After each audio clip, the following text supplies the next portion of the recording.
pertama, instrumen pasar uang. Sekuritas pasar uang terdiri dari sekuritas jangka pendek. Di Indonesia, transaksi sekuritas pasar uang dilakukan over the counter, di mana broker mempertemukan antara penjual dan pembeli sekuritas. Di beberapa negara seperti Amerika Serikat, instrumen pasar uang sudah dijual di dalam bursa, di mana penentuan nilai pasarnya ditentukan oleh peringkat yang dikeluarkan lembaga seperti Moody's dan Standard & Poor's. Instrumen pasar uang adalah sebagai berikut. Yang pertama, bank acceptance atau wesel tagih. Bank acceptance adalah surat berharga yang timbul karena suatu pihak memiliki tagih kepada pihak lain. Oleh karena pihak yang memiliki pasar uang tersebut memerlukan dana dalam waktu singkat, maka tagihan tersebut dapat dijual dengan mendapatkan jaminan pembayaran dari bank. Biasanya terdapat pada transaksi ekspor impor yang dilakukan dengan sarana letter of credit atau LC. Yang kedua, sertifikat deposito atau CD. Sertifikat deposito adalah surat berharga yang dilakukan oleh bank sebagaimana bank acceptance. Bunga sekuritas didapatkan dengan menggunakan diskonto. CD biasa diperdagangkan sebelum jatuh tempo untuk mendapatkan nilai tunainya. Yang ketiga, commercial paper atau CP. Commercial paper adalah surat belanja yang dikeluarkan oleh perusahaan swasta atau BUMN. CP adalah surat janji untuk membayar kembali jumlah hutang yang diterima pada suatu tanggal tertentu. Bunga CP juga didapat dengan menggunakan diskonto, berbeda dengan bank acceptance ataupun sertifikat deposito. Pelunasan CP tidak dijamin oleh bank maupun suatu hak kebendaan atau unsecured promissory notes. Yang keempat, sertifikat Bank Indonesia atau disingkat SBI. Sertifikat Bank Indonesia adalah surat berharga yang dikeluarkan oleh Bank Indonesia. SBI diterbitkan oleh BI, lebih ditujukan sebagai alat kebijakan moneter di mana tingkat suku bunganya ditentukan berdasarkan lelang yang dilakukan di Bank Indonesia. Jangka waktu SBI adalah 1, 3, 6 bulan dan 1 tahun. Berikutnya, Treasury Bills. Saat ini, pemerintah Indonesia belum mengeluarkan Treasury Bills.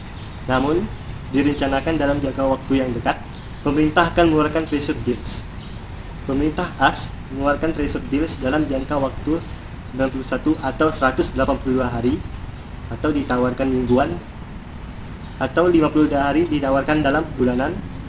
Investor membeli T-bills dengan diskon, dan jika instrumen itu dipegang sampai jatuh tempo, hasilnya sama dengan perbedaan antara harga diskon dengan harga nominal.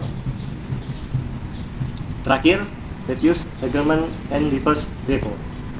Repo adalah suatu perjanjian antara penjual dan pembeli atas efek-efek di mana penjual berjanji untuk memiliki kembali efek-efek yang dimaksud pada harga yang disepakati bersama dan pada jangka waktu yang telah ditentukan. Pengertian saham.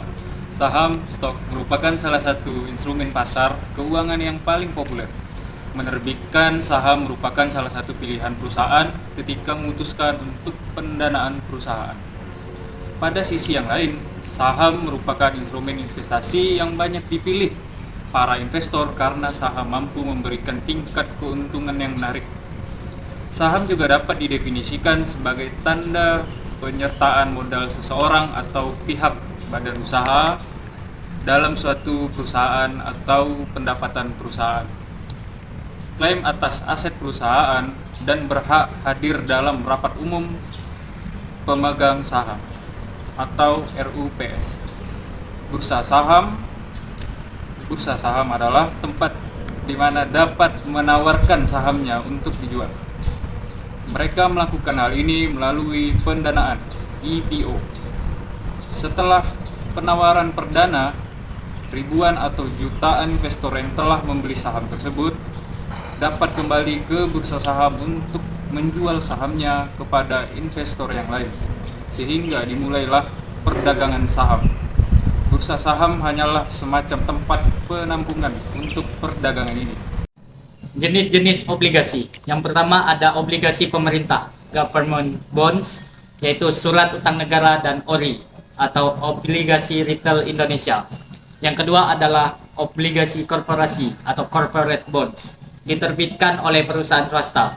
Yang ketiga ada obligasi daerah atau municipal bonds, diterbitkan oleh pemerintah daerah. Berdasarkan sistem pembayaran bunga, obligasi dengan bunga tetap Ada obligasi dengan bunga mengambang dan ada obligasi tanpa bunga. Keuntungan dan risiko. Keuntungannya yaitu pendapatan bunga yang relatif stabil dan dapat diprediksi prioritas pembayaran lebih tinggi dibanding saham saat likuidasi, dapat diperdagangkan di pasar sekunder, diversifikasi portofolio investasi. Risikonya yaitu risiko kredit, kemungkinan penerbit gagal bayar, atau risiko suku bunga, yaitu harga obligasi berkebalikan dengan pergerakan suku bunga.